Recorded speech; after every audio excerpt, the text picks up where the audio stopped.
In the neighborhood of Lisbon lies a historic parish known as Santos Ovelho, which is the birthplace of one of the most notorious masterminds behind one of the most audacious scams in Portugal history, Alves Reis, often misinterpreted as Alves dos Reis, a 6 foot tall, dark brown-eyed, highly intelligent and ambitious man with expertise in forgeries.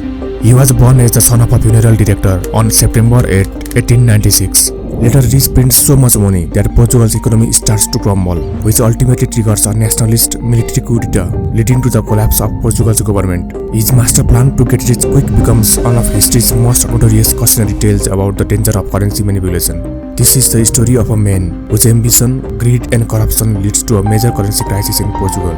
His brutal actions caused severe inflation and devaluation of the Portuguese notes, ultimately resulting in a loss of public trust from the Bank of Portugal. For people like you and me, printing money is a tremendous violation of a country's laws, as governments and central banks have full authority to control and supply the currency. We start businesses, invest in various stocks, learn skills, and work 9 to 5 jobs to earn money legitimately. But for those who operate outside the law, there seems to be no boundaries. In the case of Alves dos Reis, being an ordinary young man, accessing the country's central bank is extremely challenging. It requires tremendous planning, intelligence, and precise execution. Yet somehow, the impossible is about to become possible. The question is, how does Reis manage to print real money and pull off the greatest scam in history?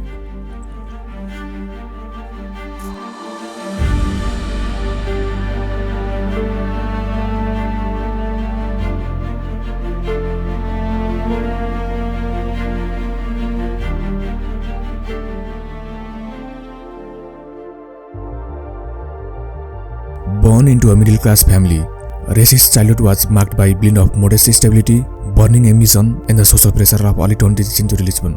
His father, after being overwhelmed by debt, was declared insolvent, leaving his family without the means to survive. Reis wanted to study practical engineering and spent his childhood and adolescence preparing for this field. Tragically, he married Maria Lucia Jacobetti de Azevedo in 1916. At first, their relationship seemed normal. However, Alves soon realized that having a degree or diploma was crucial for gaining respect in society. He often faced humiliation from his wife's family, who came from a wealthy background with high social status. As he grows older, his ambition and greed for wealth become insatiable, driving him into a dark world of crime he never imagined. Instead of pursuing a university degree, he forges a diploma from the Polytechnic School of Engineering of Oxford University. The document claims he has qualification in engineering, geology, mathematics, chemistry, and other disciplines. He takes it further by signing the diploma with fake names, such as Henry Spooner, presented as the director of the Polytechnic, and John D. Peel, listed as the chancellor of the university. In reality, the name of the university he mentions is fictional and fabricated by him. But the question arises, how do no officials detect his fake documents? To make his document appear legitimate, he hires a notary public in Sintra. The notary verifies the signatures on the forged diploma and provides an official stamp, adding another layer of credibility and making it seem like a legally recognized document. At this time, there is no access to robust system for verifying academic credentials in the region. Plus, the lack of communication between countries and institutions allows him to operate smoothly, concealed in the shadows.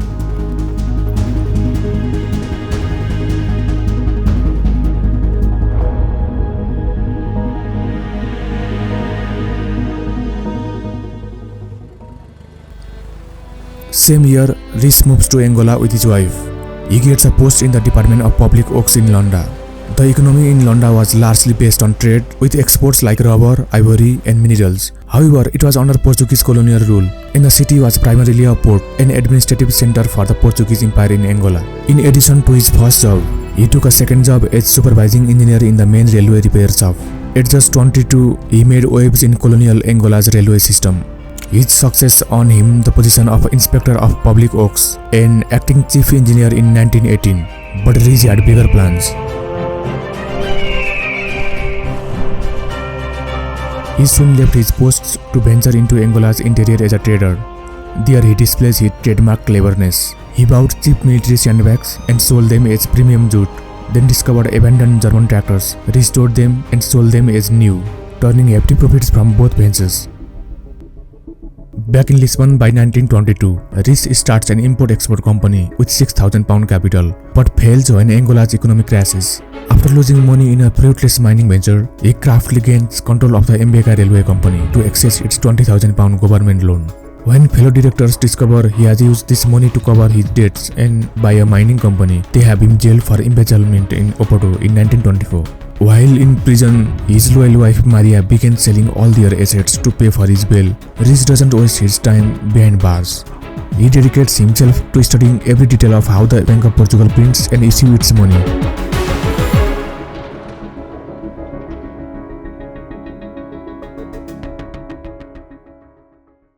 His research revealed something extraordinary that was about to make him extremely wealthy in a short period.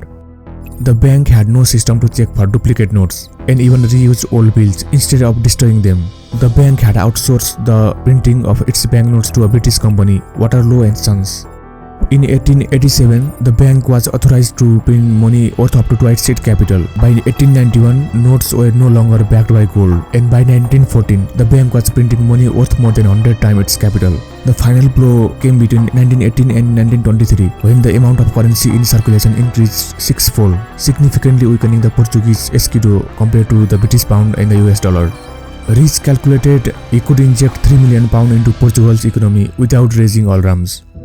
When he secured his release on bail that August, he played a clever double game. Publicly, he painted himself as a victim of political persecution, garnering sympathy and deflecting suspicion. But behind this facade of innocence, he was quietly reaching out to potential accomplices for what would be his most ambitious scheme to date. Unknown to most, he had already lined up the perfect partners just before his arrest, connections that were now proving more valuable than ever.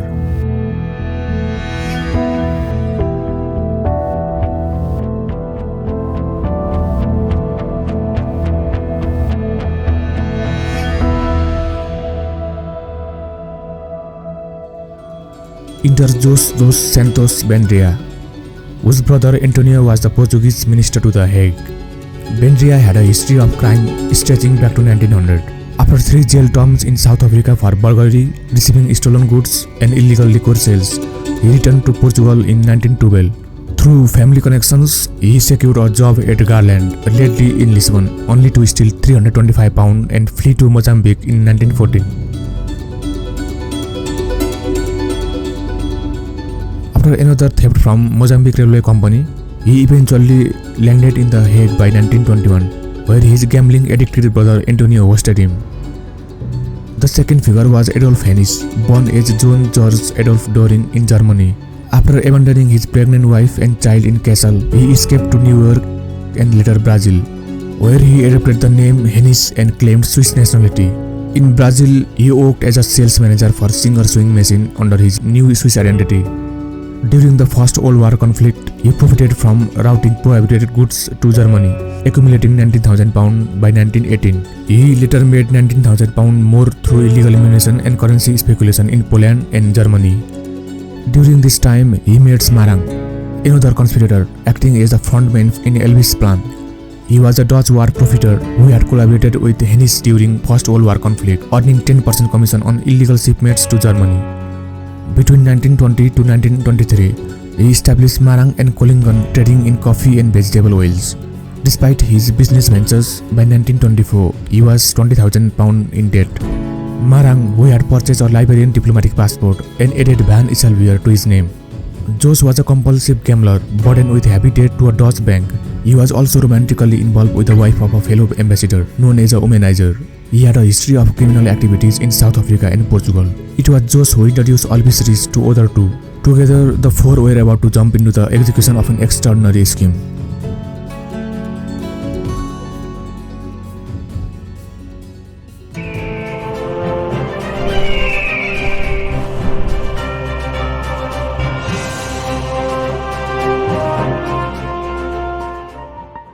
Racist fraud starts with a failed attempt to use German printers. Hennis advises against this due to their damaged reputation after Germany's inflation crisis. Racist's plan was to manufacture real banknotes using the same printers that produce official currency for the bank. To execute the plan, he could have also entered the bank as an employee and operated the mission secretly. However, to keep his identity hidden, it was essential to avoid establishing any direct link to the bank. Moreover, his goal was to own the bank, not work for it. He aimed to take over the Bank of Portugal by acquiring a controlling interest in its share using the counterfeit 500 escudo notes. To hold a majority vote in the bank's decisions, he would require a sufficient number of shares. Marang suggests Insiche, a prestigious Dutch printing firm, but they refuse to print notes from another printer. When Insiche manager suggests contacting the original printer, Marang faces a dilemma. He can't admit he doesn't know who that is. Fortune smiles on him as he happens to have 500 Vasco da Gama note bearing Waterloo and Co's in print. Insiche provides Marang with a letter of introduction to Sir William Waterloo, the company's managing director, and Antonio Banderas seals the deal by giving Marang power of attorney on official letterhead to act on Elvis Rees's behalf. In 1924, while in jail, Rees planned a fraud. He claimed financiers would lend £1.3 million to Angola and get banknote printing rights. He convinced a printer and others it was secret due to Bank of Portugal disputes. He positioned himself as the only link between the bank and the printer. Sir William Waterloo didn't get along with his cousin Edgar, who was also a director. He was stubborn and trusted only his own judgment, ignoring others. During his dealings with Marang, only 2 other directors knew about his plan, which later caused big problems. It's December 1924, and Marang is working to convince Sir William of a lucrative deal, a supposed $5 million advance to Angola, with plans to issue special banknotes marked for the colony. But there is an immediate problem. Waterloo can't legally print another company's notes, specifically those made by their competitor Bradbury Willington Limited. Sir William, eager to keep the business, proposes using Waterloo's own existing plates for the Vasco da Gama 500 note. Marang accepts this solution, emphasizing the need for absolute secrecy. He claims only the governor and deputy governor of the Bank of Portugal know about this sensitive arrangement, insisting it must be kept from the Aldrich brothers, who serves as a director for the both relevant banks. Though Sir William demands official authorization from the Bank of Portugal's governor, he agrees to route communication through Jose Banderas and provides a letter introducing Waterloo's Lisbon representative, Henry Romer. Despite Romer's persistent warnings about the deal's suspicious nature, Sir William dismisses all concerns. The plot thickens on Christmas Eve when Elvis Rees takes a bold step. He forges a contract by tracing the signature of Governor Camchao Rodriguez and Deputy Motachevs from existing banknotes. He then attaches this forged signature to the original contract, complete with notarial signatures and Portuguese Republic seal. Sir William accepts this clearly flawed document, undated and with mismatched notarization dates, as genuine. After having the contracts notarized in English, Sir William sent confirmation to Governor Camchao through Banderas. Rees continued to strengthen his scheme by exploiting news of turmoil in Angola. He forged a second letter, purportedly from the Bank of Portugal's governor, authorizing Marang to handle the notes and detailing production instructions. However, this phase of the fraud introduced errors, including alternating signatures after every 10,000 notes instead of the usual 20,000 and using invalid numbering sequences. These inconsistencies eventually led to the exposure of the entire operation. Warnings from Waterloo's Lisbon representative about irregularities in the deal were ignored, allowing Rees to proceed unchecked. Despite his intricate planning, the mistakes in document handling and production proved critical in unraveling the scheme. At that time, Portugal was reeling from political turmoil and economic uncertainty, but no one could have predicted that one man's audacious scheme would shake the very foundation of the nation's economy. In February, Marang transported 20,000 counterfeit notes to The Hague using diplomatic privileges. A meeting among the conspirators split the profits, accounting for supposed bribes and earlier expenses. The notes were sent to Lisbon, disguised under diplomatic immunity. More batches followed, including one carried by Hennis, who narrowly escaped customs thanks to Rees' quick bluff.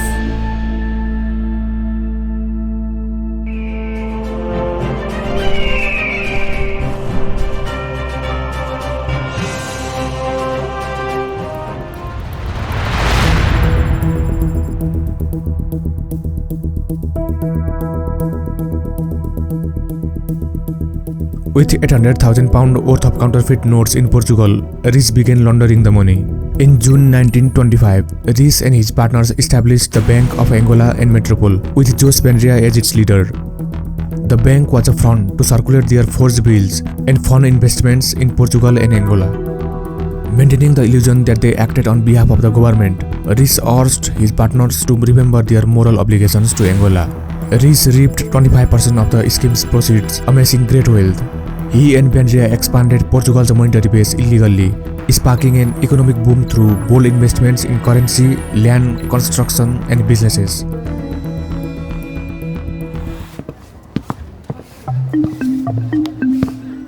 He used freelance currency dealers in Oporto to exchange the fake notes for hard currency and deposited the notes in rural banks to withdraw genuine money from their main branches.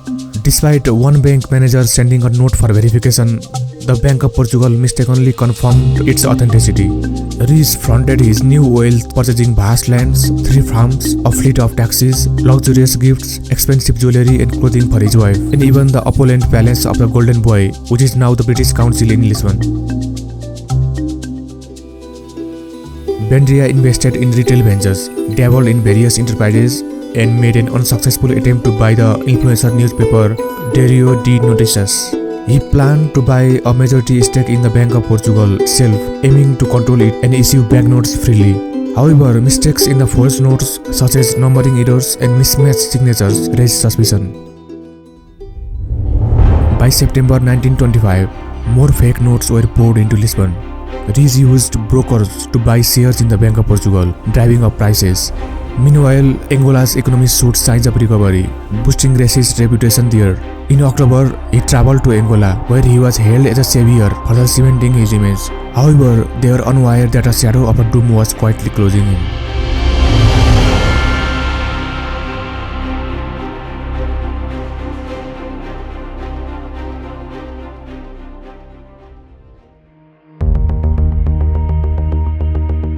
The scheme began to unravel when a bank teller in Oporto noticed irregularities in the notes and reported them.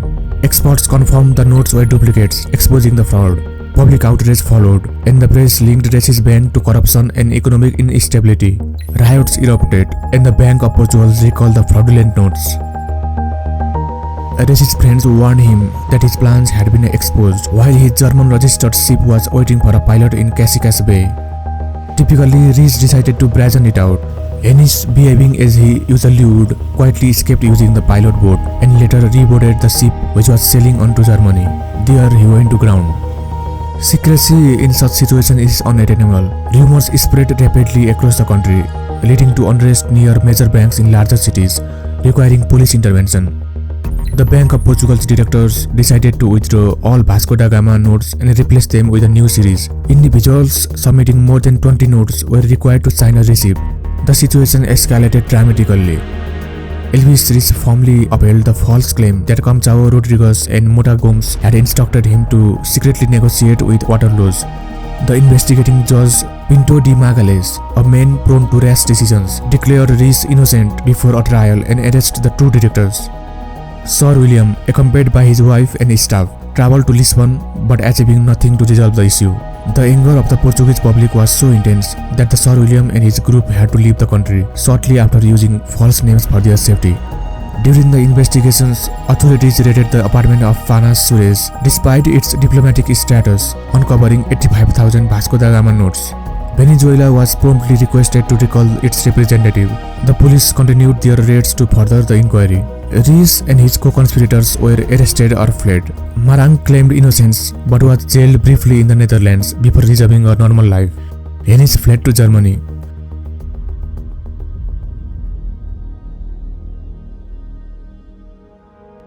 Rees was convicted after a lengthy trial, confessing dramatically in court. Sentenced to 15 years in prison, he converted to Protestantism and lived a quiet life after his release. Waterloo's negligence led to a lawsuit by the Bank of Portugal, resulting in substantial damages awarded by the British courts. Investigators uncovered hidden duplicate notes at the Palacio de Menino de Ouro, concealed by Elvis Rees. Judge Magalhães, deemed unstable, was replaced and the two directors were reinstated. Manuel de Souza, who exposed the fraud, received a reward of 3,000 euros in installments, though it seemed to overwhelm him.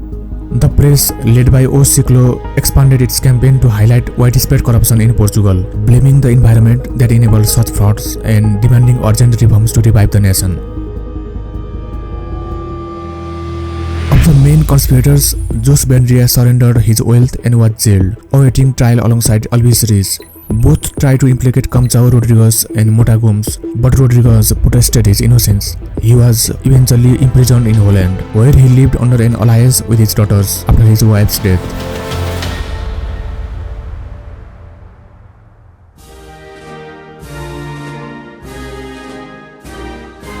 In May 1926, an army revolt led by General Costa Gomes ended the First Republic.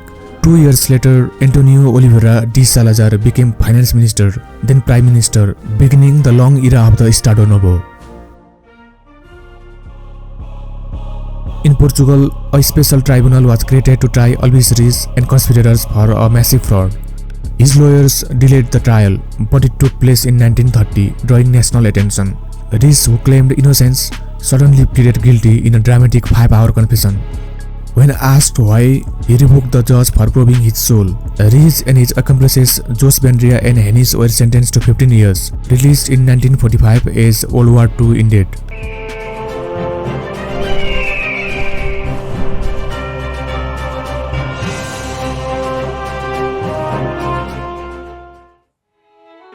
By 1932, Hennis had squandered his fortune and was destitute.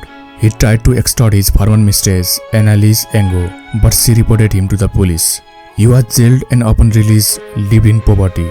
He died penniless in Berlin in 1938. Jos Bandria, like Hennis, encountered repeated failures in questionable business ventures. Ultimately, he relied on the financial support of his resilient family and assistance from his former mistress, Fay Carlsen. He passed away in 1960 due to a fall, outliving his brother Antonio, who died in exile in Madrid in 1936. Marang was jailed for 11 months in the Netherlands but released immediately, having already served that time awaiting trial.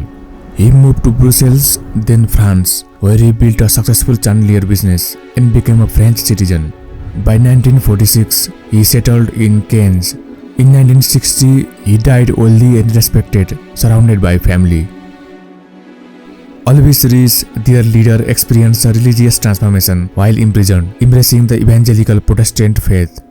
After his release, he dedicated himself to writing and speaking about his beliefs. His wife and 3 sons also adopted the faith. Despite his efforts, his single attempt to return to business was unsuccessful.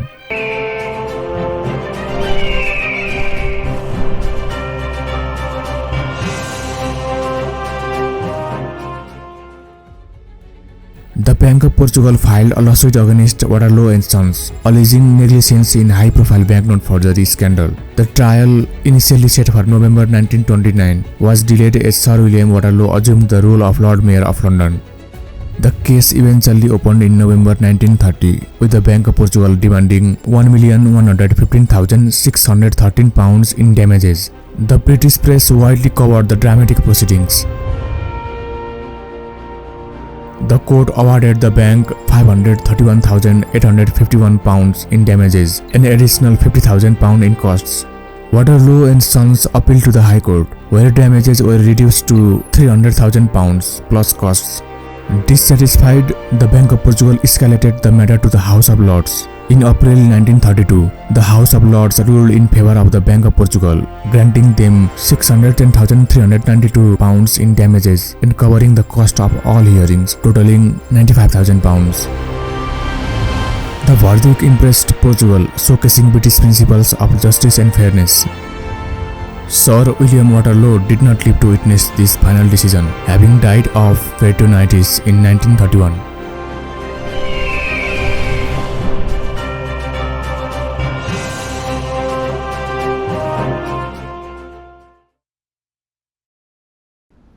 After serving time in prison and living his final years in poverty, Rees died on July 9, 1955 in Lisbon. His forgery scheme, one of history's greatest financial scandals, becomes a symbol of the First Portuguese Republic's dysfunction and helps hasten its downfall. During Portugal's deflationary period in 1935, when Antonio de Oliveira Salazar's economic policies had resulted in widespread unemployment and depressed wages, a sardonic joke circulated through Lisbon's cafes and taverns. According to the tale, Salazar, troubled by the nation's economic woes, sought advice from an acquaintance. The friend offered a simple solution, claiming he could resolve everything for just 10 escudos. When Salazar inquired about this surprisingly affordable remedy, the friend quipped that he would use the money for a taxi to ride to the prison, where they would free Alves Rees and imprison Salazar in his place, suggesting that even the infamous bank protester would manage the economy better than the current regime.